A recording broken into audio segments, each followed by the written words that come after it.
لله الأول بلا ابتداء والآخر بلا انتهاء والصلاة والسلام على النبي الهدى والمصطفى سيدنا محمد صلى الله عليه وسلم وعلى آله وأصحابه أهل الصدق والوفاء أما بعد قال الله تعالى في كتابه الكريم بسم الله الرحمن الرحيم فاسألوا أهل الذكر إن كنتم لا تعلمون الآية والمعنى والله ورسوله أعلم بمراده وقال النبي صلى الله عليه وآله وصحبه وسلم من يريد الله به خيرا يفقهه في الدين الحديث والمعنى والله ورسوله أعلم بمراده سادة المشايخ وعلماء الأعزاء para alim, para ulama, para kiai, ustaz, ustazah,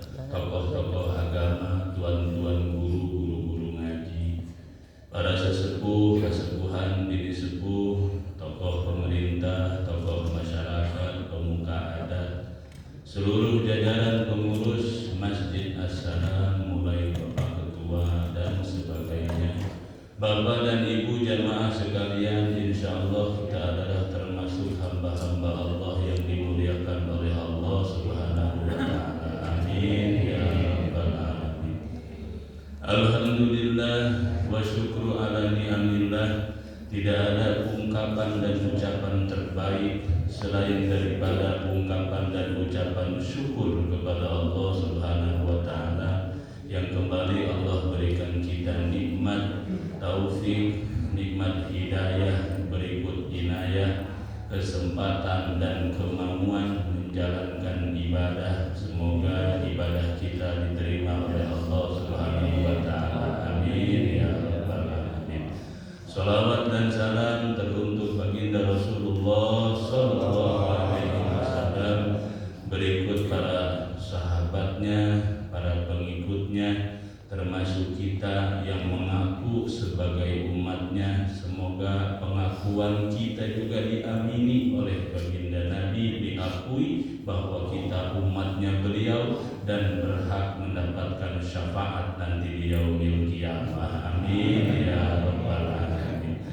Bapak Ibu jamaah rahimakumullah, alhamdulillah untuk pertemuan yang selanjutnya semoga apa yang kita kaji hadisnya baginda Rasulullah sallallahu alaihi wasallam menambah kecintaan kita kepada baginda Nabi, sehingga menambah semangat kita ibadah, menambah semangat kita untuk mengerjakan segala macam bentuk kebaikan. Karena tidak ada cerita yang terbaik selain menceritakan baginda Nabi, tidak ada pembicaraan yang terbaik selain membicarakan sejarah dan kisahnya baginda Rasulullah sallallahu alaihi wasallam. Bapak Ibu jamaah rahimakumullah, masih kita ngaji kitab hadis arba'in, hadis 40 yang dikumpulkan oleh Imam Nawawi. Al-hadisul awal, hadis yang pertama. Halaman berapa itu? Saya beda di kitabnya. Halaman 4. Al-hadisul awal, adapun hadis yang pertama, an Amiril Mukminin, diriwayatkan oleh Amiril Mukminin. Amir itu pemimpin, Al-Mukminin pemimpinnya seluruh orang mukmin. Jadi sepeninggal baginda Rasulullah sallallahu alaihi wasallam, pemimpin umat muslim dipimpin oleh Sayyidina Abu Bakar As-Siddiq. Sayyidina Abu Bakar As-Siddiq lah satu-satunya yang bergelar Khalifatul Rasulillah. Kemudian dilanjutkan oleh Sayyidina Umar bin Khattab. Sayyidina Umar bin Khattab enggak mau disebut Khalifatul Rasulillah, enggak mau, yang berhak hanya Sayyidina Abu Bakar. Maka cukuplah kami, kata Sayyidina Umar, Amirul Mukminin. Maka selanjutnya Amir semua, Amirul Mukminin, memimpin umat mukmin, umat muslim waktu itu. Sehingga dalam kepemimpinannya negara muslim disebut negara kekhalifahan. hadir Muslim dipimpin oleh Khalifah Utsmaniyah. Utsmaniyah ya.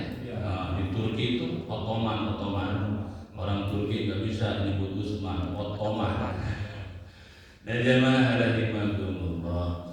Nah, hadis ini diriwayatkan oleh Amirul Mukminin Abi Hafsin Umar bin Khattab, Abi Hafs Umar bin Khattab, sahabat Nabi yang makamnya dekat sama Nabi di Raudhah.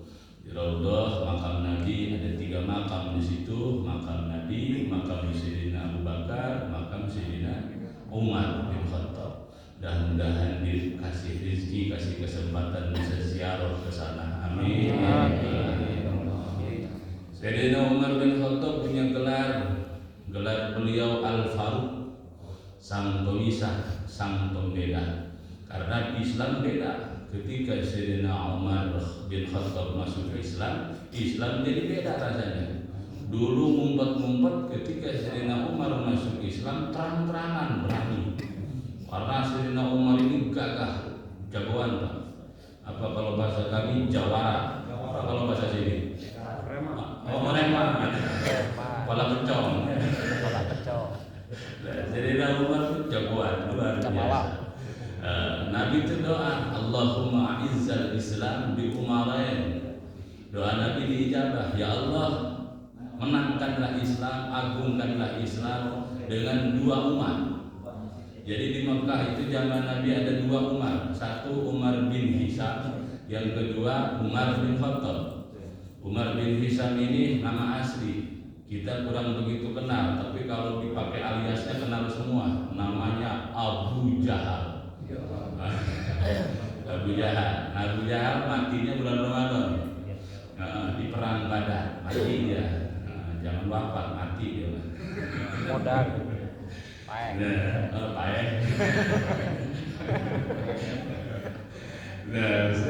Sayyidina Umar bin Khattab masuk Islam. Dia masuk Islam, nyerang kaki Sayyidina Umar bin Khattab nih masuk Islam cuma gara-gara dengar ayat Quran dibaca. Nah, berarti Quran ini jangankan Muslim, kafir dia bisa paham. Nah, yang jadi masalah kita yang Muslim nggak paham sama Quran.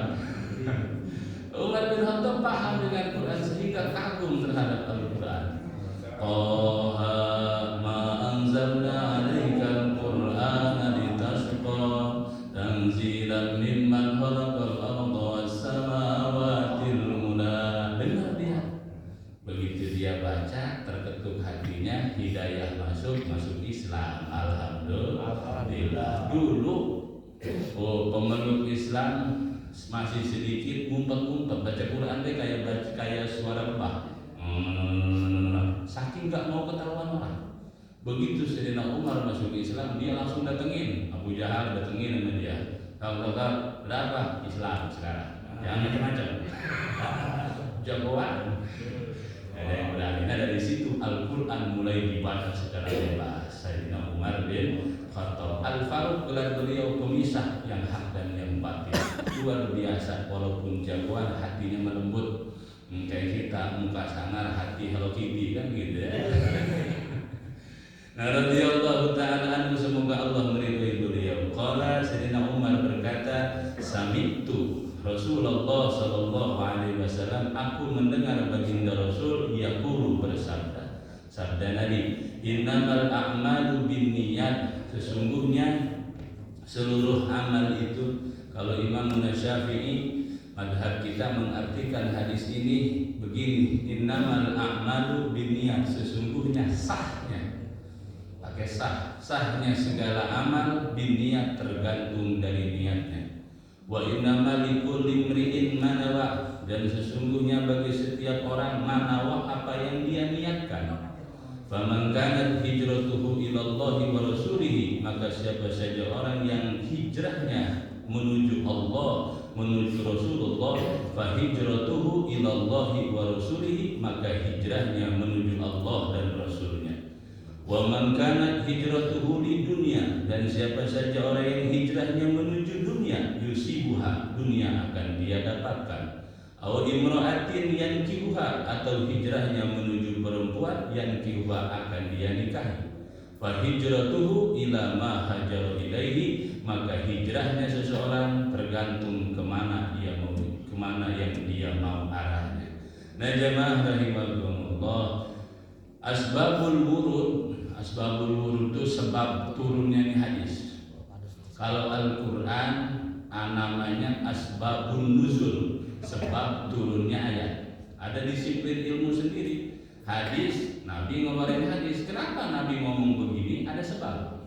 Sama dengan ayat Quran, Allah turunkan Al-Quran, itu ada penyebab-penyebabnya, kejadian-kejadian. Ada perempuan haid bingung, turun ayat tentang haid. Ada macam-macam kejadian diturunkan oleh Allah ayat-ayat Quran. Hadis juga sama. Nah, maka ilmunya kalau hadis namanya ilmu asbabul wurud, sebab-sebab turunnya hadis. Kejadiannya ada apa? Jadi kejadian waktu itu sebab turunnya hadis ini, hadis yang pertama, ketika baginda Rasulullah SAW hijrah dari Mekah ke Madinah, sampai di Madinah, Nabi ini luar biasa, Pak, muka sapa. Hati orang tuh tahu Nabi, karena dikasih tahu sama Allah.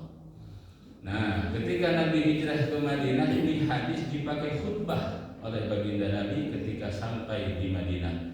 Kenapa? Karena Nabi tahu di antara sahabat yang ikut hijrah ada satu orang yang niatnya beda.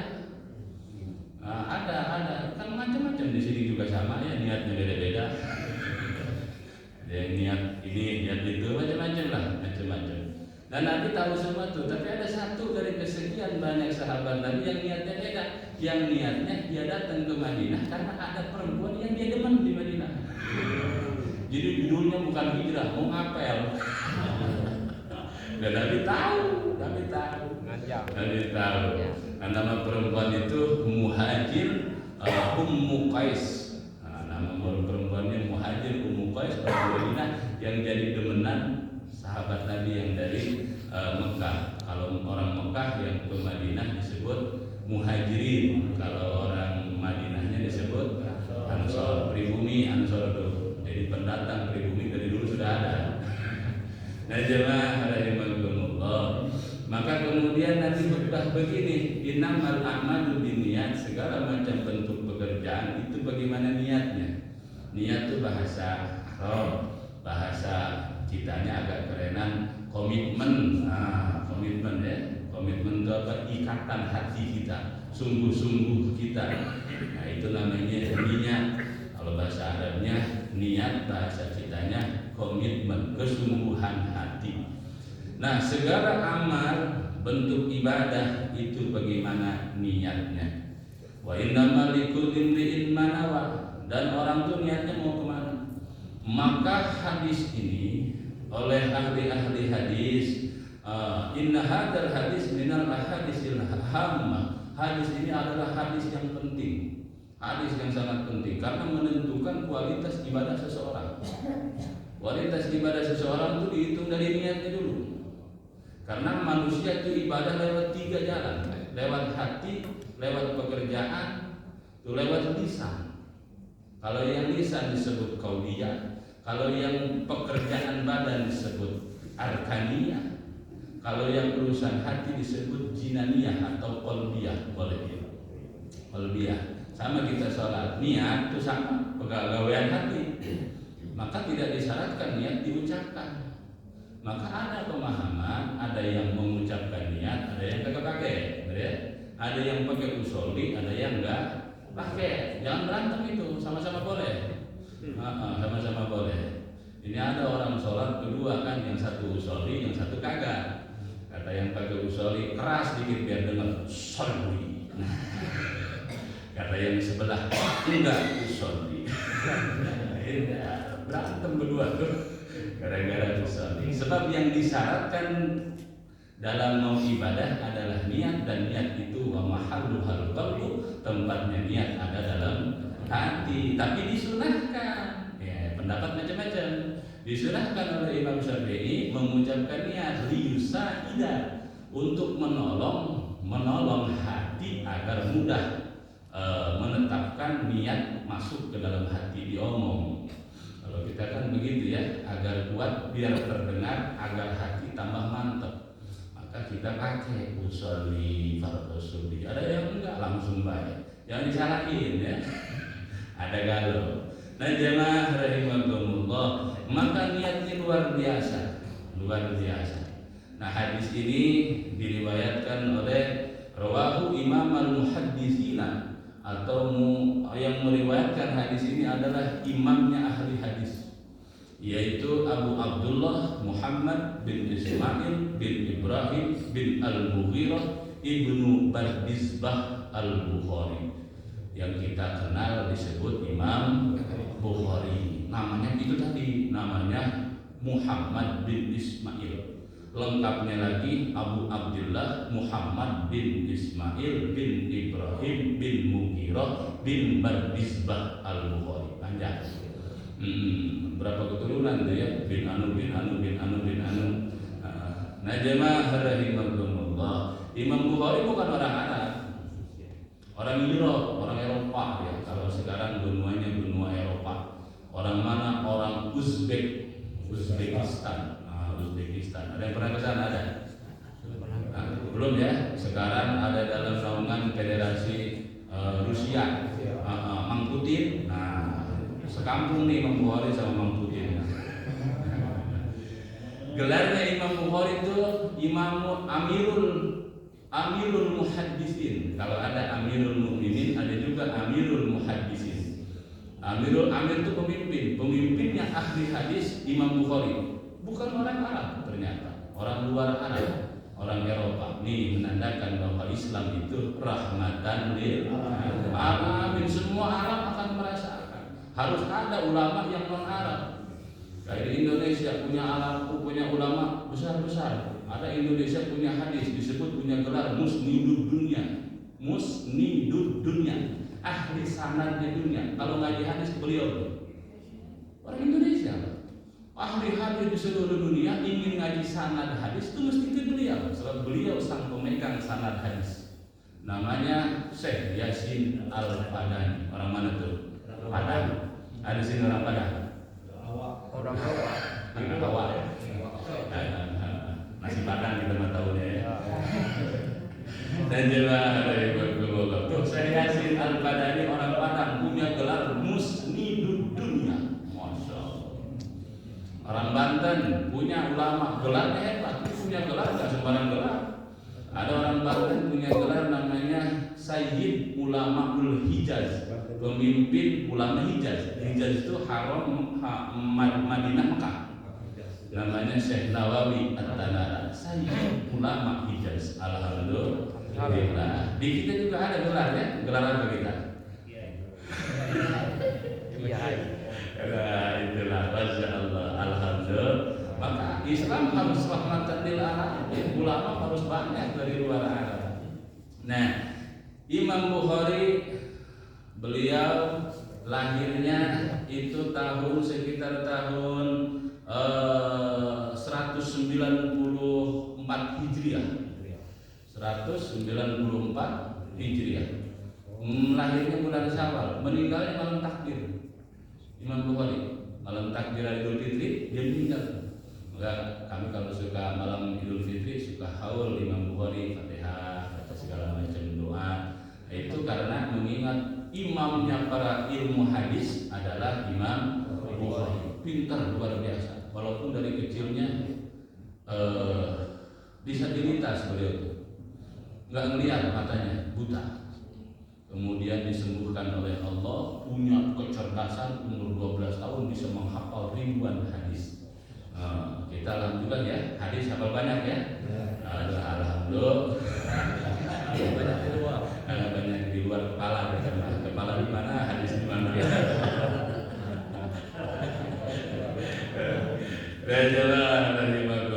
Meriwayatkan hadis ini Imam Bukhari. Maka kata Imam Syafi'i, madhabi mustanbitatun. Nah, kata Imam Syafi'i ini, madhabku mustanbitatun, bertautan erat, berhubungan erat dengan hadis-hadisnya Imam Bukhari. Karena seluruh hadis yang dikeluarkan oleh Imam Bukhari dianggap sahih. Sahih, ya. Kita nih ilmu hadis, kalau mau bicara derajat hadis, ngajinya ilmu mustalahul hadis, itu bicara hadis sahih. Sahih itu banyak, apa saja hadis yang sahih yang bisa dipakai sebagai hujah hukum. Sahih, hadis sahih macam-macam. Ada sahih li dzatihi, ada hasan li dzatihi, ada hadis sahih li ghairihi, ada hadis hasan li ghairihi. Di bawahnya sahih, dhaif. Hadis dhaif banyak, kata satu. Banyak hadis marfu, hadis mu'an'an, hadis mu'allal dan sebagainya. Banyak, ada 14 bagian hadis dhaif. Boleh dipakai dhaif? Boleh dalam fadhailul a'mal, dalam khusus kajian-kajian keutamaan amal, pahala ini, pahala ini, pahala ini. Di bawahnya derajat paling rendah namanya hadis maudhu, hadis palsu. Nah, ini yang nggak boleh dipakai, sebagai hujjah hukum. Nah, jemaah rahimakumullah, maka hadis yang pertama adalah tentang niat. Saking pentingnya tuh niat sampai disebut ini hadis sebagai hadis puncaknya ibadah. Karena innamal a'malu binniyat, sahnya gawean kita itu pakai niat. Karena kita begawe lewat tiga tadi, lewat lisan, ngomong, qauli, Fatihah. Oh, kan? Maka dalam sholat paling lengkap. Ada rukun qauli, ada rukun qalbiyah, ada rukun-rukun gerakan-gerakan sholat paling lengkap di sholat. Nah, jamaah rahimakumullah, kenapa mesti ada niat? Nih, tujuan kita berniat dalam ibadah. Pertama, membedakan antara adat dan ibadah. Nah, kenapa mesti ada niat? Dan pertanyaannya ke situ. Karena untuk membedakan antara adat dengan ibadah, antara kebiasaan dengan ritual ibadah. Pembedanya pakai niat. Kita membedakan antara kebiasaan kita kayak biasa gerakan gini gitu pakai niat, oh ibadah. Ini kebiasaan sehari-hari. Nah, membedakan antara ibadah dengan kebiasaan sehari-hari. Membedanya adalah pakai niat. Puasa nggak sah nggak pakai niat. Kalau puasa sunnah nggak disyaratkan tabyidun niat. Tapi kalau puasa Ramadan disyaratkan tabyidun niat, artinya menginapkan niat malam-malam. Kalau puasa Ramadan, kalau puasa sunnah kagak mesti diinapkan niat malam. Pagi-pagi nggak ada makanan, siang dikit belum ada makanan, kopi nggak ada, apa nggak ada, niat puasa baik boleh. Kalau puasa sunnah, kalau puasa wajib kagak jadi, mesti malam-malam kita niat. Maka diajarin biar bareng-bareng habis taraweh itu biasanya nih niat, itu ngajarin ke situ. Ya. Dan jamaah rahimakumullah, itu yang pertama, membedakan antara kebiasaan dan ibadah. Yang kedua, niat itu juga membedakan antara kualitas ibadah, tingkatan ibadah. Tingkatan ibadah macam-macam, ada wajib, ada apa? Sunnah. Nah, kalau nggak pakai niat sama baik. Maka untuk membedakan antara yang wajib dan sunnah pakai niat. Tuh tujuannya kenapa ada niat, untuk membedakan mana yang wajib, mana yang sunnah, membedakan antara ibadah satu dengan ibadah yang lainnya. Baca Quran ibadah, tuh diniatkan tambah ibadah. Karena ada baca Quran yang wajib, ada baca Quran yang sunnah. Mana baca Quran yang wajib itu sholat, baca Fatihah wajib. Maka pakai niat sholatnya agar apa? Bahwa ini baca Quran yang wajib.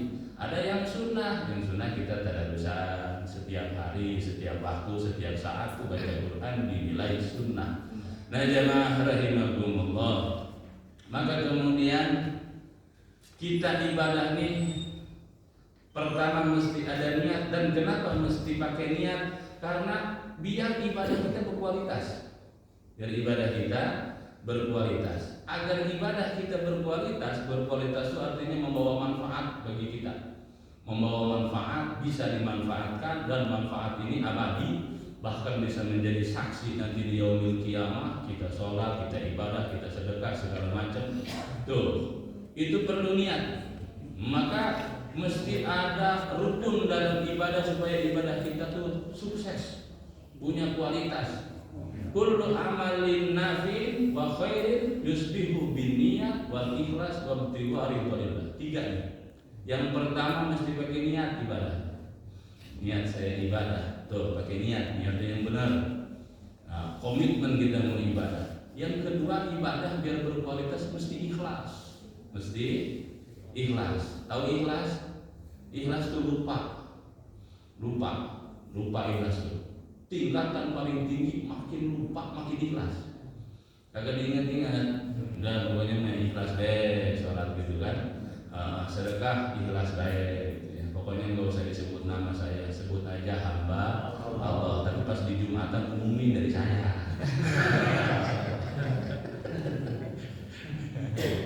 Ikhlas abal-abal. Satu pakai niat, yang kedua pakai ikhlas. Nih rukun ibadah kita biar berkualitas. Yang ketiga ada tujuan. Ada tujuan. Bapak ibadah mau ngapain? Biar gak malu kan tetangga. Ini kacau. Niatnya ada beda. Maka kita diajarin di tiap niat ujungnya lillahi ta'ala. Apa? Libjiwa'i mardotillah. Ingin Allah ridho sama kita.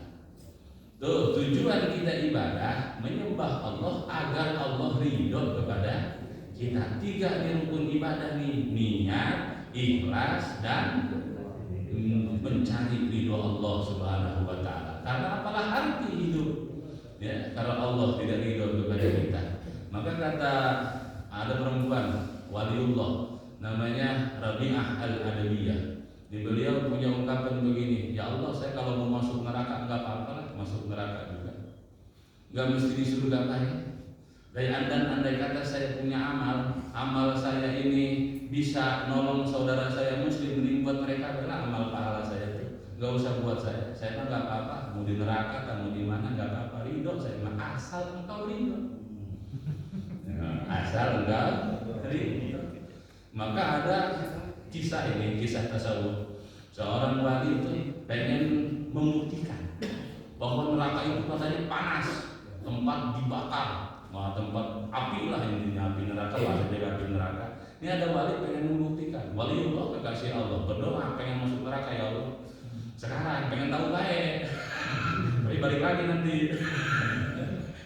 Nah dijawab oleh Allah nih wali jika cerita masuk neraka.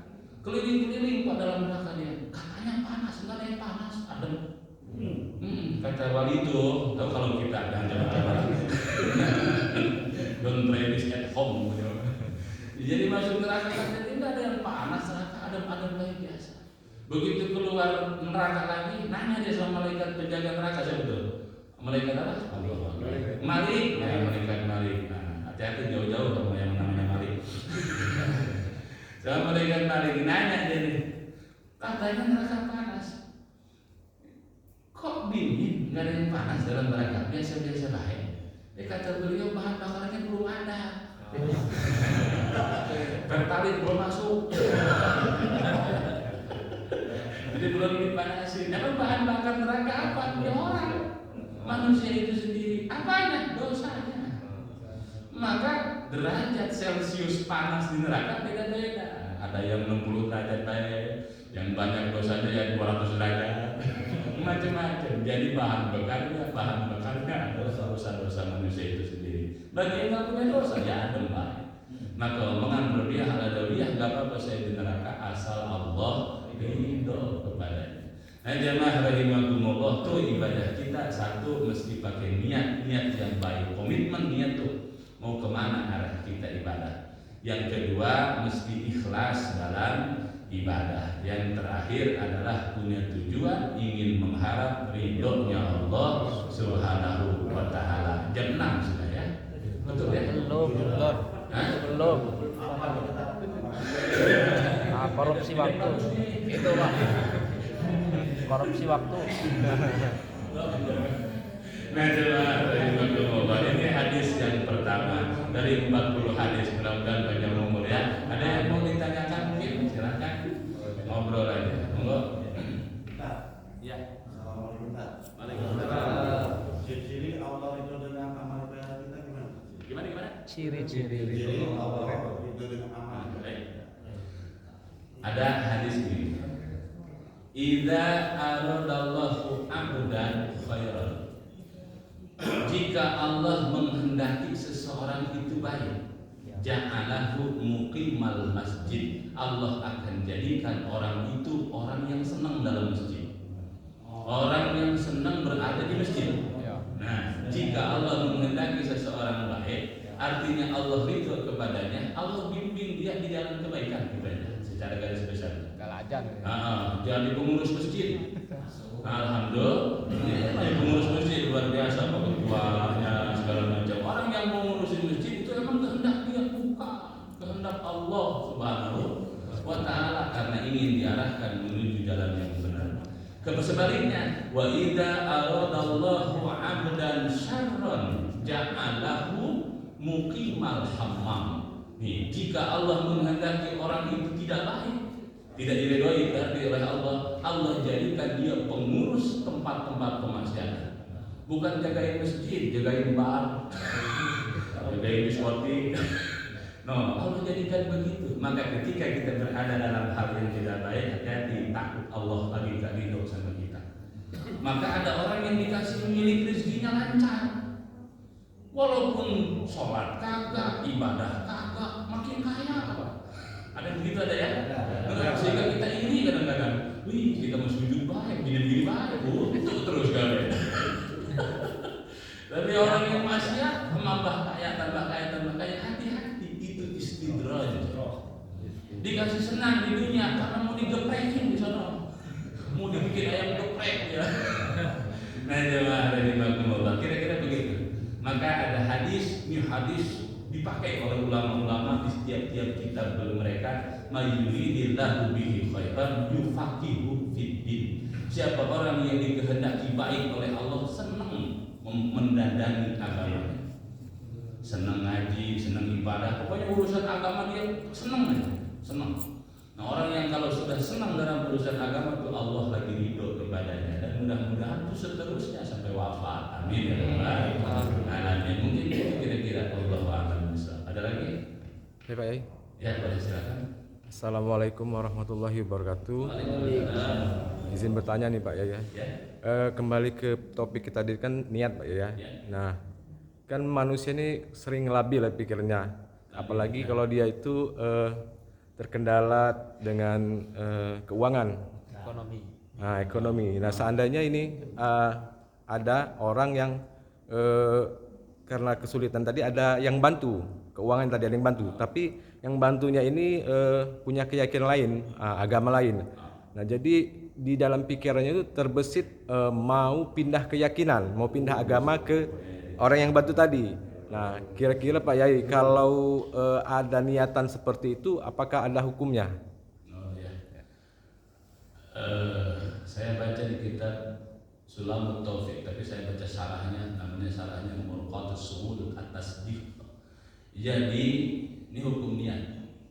Karena niat itu kan macam-macam, ada niat, ada azam. Niat itu kan sesuatu hal yang diinginkan, ada pertama yang dikerjakan. Ada pertama ingin baik tapi nggak bisa dikerjakan. Pengennya kita kaya bener ya, tapi nggak mampu. Itu keinginan. Ada keinginan yang bisa dilaksanakan, satu. Ada keinginan yang tidak bisa dilaksanakan padahal mampu. Ada keinginan yang bisa dilaksanakan. Keinginan yang bisa dilaksanakan, keinginan yang tidak bisa dilaksanakan walaupun mampu, ada keinginan yang tidak terlaksana sama sekali karena tidak punya keinginan. Nah, ini repot. Nah, jemaah rahimakumullah, maka berkaitan dengan ini, dengan hal ini, niat kita misalkan begini, miskin baik hidup, buntu baik hidup, nyembah Allah begini baik, mending nyembah pohon kira-kira, atau nyembah kunkawi kayak apa? Itu murtad langsung. Hukumnya sudah murtad. Karena niat itu qasdus syai' fa'li. Nah, urusan niat nih, niat di hati, maka murtad tuh, murtad. Keluar dari Islam itu ada lewat hati, lewat ucapan, lewat perbuatan. 3 jalan. 3 jalan orang keluar dari Islam, ucapannya macam-macam. Begini baik punya Tuhan, susah baik, murtad. murtad itu keluar dari Islam, wajib syahadat lagi.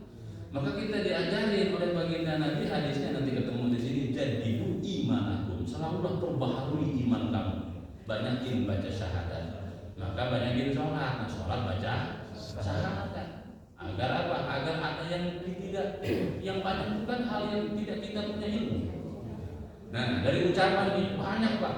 Kalau ngaji kita Suratul Taufik ngeri-ngeri Pak. Kita suka bercanda kadang-kadang. Membecandai hal yang wajib diimani itu bisa menjatuhkan kepada kekufuran. Contoh kita nih, pokoknya nanti siapa tahu pas dilempar sama malaikat kekencengan melemparnya, lewat itu masuk. Ada begitu ya? Bercanda kita ada kan? Nah, itu sama dengan memiliki arti bahwa Allah menciptakan malaikat yang bisa salah, sedangkan malaikat mustahil salah. Mereka itu taat. Nah, itu bisa secara hukum jatuh kepada kekufuran. Nah, sama dengan niat tadi, niat saya pengen jadi Kristen deh, kayaknya dapat kaya kalau jadi Kristen, sudah murtad, wajib syahadat lagi. Ada yang lewat perilaku, contoh, maaf ini mah kita sering lihat pemain bola, nonton bola melihat si Messi kalau masuk lapangan, kita ikut-ikutan tuh, nah itu perbuatan. Itu juga bisa mendatangkan murtad. Yang bahaya itu tadi niat di hati di kadang-kadang. Maka kadal fakru ayyakuna kufron, hadis Nabi. Kefakiran itu lebih dekat berada di pinggir jurang kekufuran. Susah, lagi sulit. Diujinya itu luar biasa karena dia berada di pinggir jurang kekufuran. Diuji begini, dia benar ya, Islam begini baik, mendingan lain Islam sudah murtad. Maka hukum orang yang punya niat untuk kufur dijatuhi kufur beneran, harus syahadat kembali. Itu kira-kira. Allah a'lam. Ada lagi? Ya, silakan. Tadi kalau kita ini apa harus disaksikan oleh orang semacam baru masuk Islam itu disaksikan oleh kiai, atau kalau kita yang gelap ceplosan tadi kita sendiri gitu ya? Cukup sendiri saja, tidak apa-apa. Langsung kita sadar buru-buru, asyhadu anna Muhammad Rasulullah. Sama dengan orang yang kita buat dosa, buru-buru baca istighfar, nggak perlu disaksikan lagi. Apalagi diumumin, woi hadirin saya murtad. Nggak perlu. Sama dengan orang yang mau masuk Muslim, sama orang yang mau masuk Muslim, tadi saya mau masuk Islam, langsung syahadat, nggak perlu disaksikan oleh orang banyak. Nggak perlu, hati-hati, karena umur itu gak ada yang tahu, betul. Saya masuk Islam, pokoknya ntar hari Jumat, dia mau masuk Islam hari Kamis. Saya mau masuk Islam, kata ketua masjid, besok baik pas hari Jumat banyak orang disaksikan masuk Islamnya. Pas berangkat Jumat mati. Belum jadi masuk Islam. Nah, yang salah siapa kira-kira? Ditanggung jawab kita menunda keislaman orang. Maka kalau ada orang yang mau masuk Islam, suruh baca syahadat, baca syahadat, asyhadu an la ilaha illallah wa asyhadu anna Muhammadar Rasulullah. Selesai. Begitu aja sesimpel-simpelnya. Saya dulu nungguin ibu saya di Cipto, rumah sakit Cipto Mangunkusumo Jakarta, lama di sana. Ibu saya penyakitnya agak kronis, ditempatkan di tempat yang kronis. Tiap jam yang mati terus sebelah kiri kanan gantian. Jadi adalah ibu-ibu tuh sakit. Kalau saya lagi nungguin ibu baca Quran, ternyata dia senang baca Quran. Itu lagu apa katanya? Dangdut kok. Enak dengernya katanya.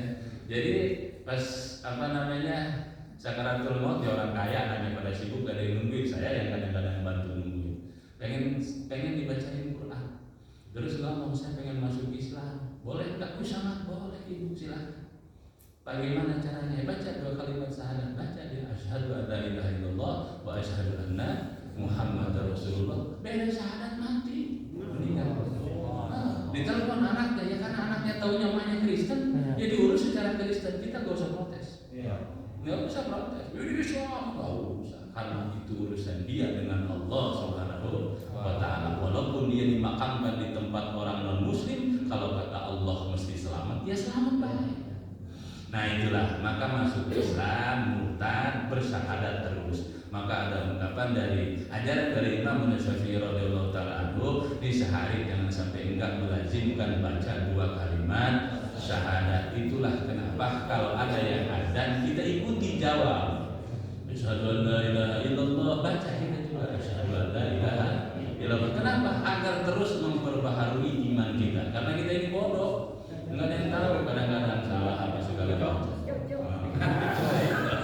Ada lagi. Itu kira-kira apa?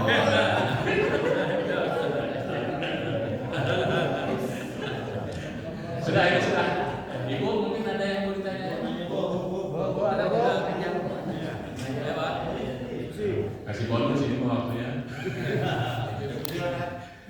Sudah. Ibu, ada yang adanya Bu?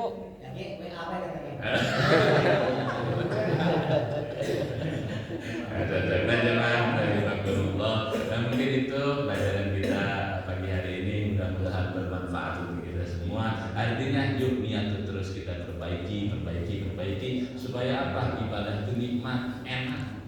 Ya, enak, nikmat ibadah. Kita kan susah ibadah nemu nikmat, benar ya? Nah, mudah-mudahan dengan niat yang baik diawali dengan fondasi yang bagus, insya Allah kesananya akan kokoh ibadah kita. Ciri ibadah kita bagus adalah mau ibadah lagi. Nah, ibadah kita baik nih, cirinya ibadah baik, pengen lagi, kan begitu ya. Nah, kalau udah ada keinginan rindu ingin ibadah itu menandakan kita sudah mulai menemukan yang namanya halawatul ibadah, manisnya ibadah. Nah, jamaah rahimakumullah, demikian yang bisa disampaikan hadis kita yang pertama, panjang umur nanti menuju hadis yang kedua insya Allah. Nah, demikian kita tutup dengan sama-sama zikir sebentar, boleh ya?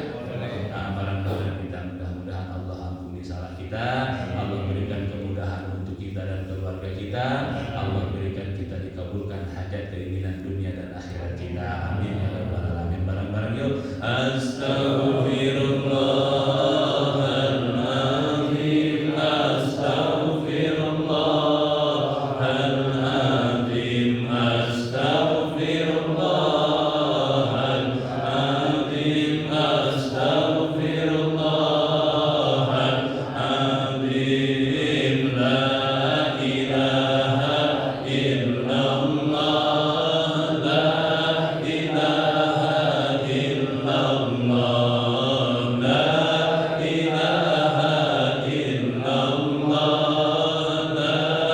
ilaha illallah, la ilaha illallah, Muhammadur Rasulullah, la ilaha illallah, Muhammadur Rasulullah.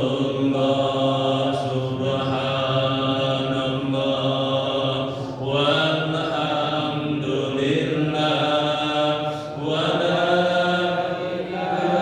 ilaha illallah wallahu akbar. Subhanallah walhamdulillah wa la ilaha wallahu akbar. Subhanallah walhamdulillah wa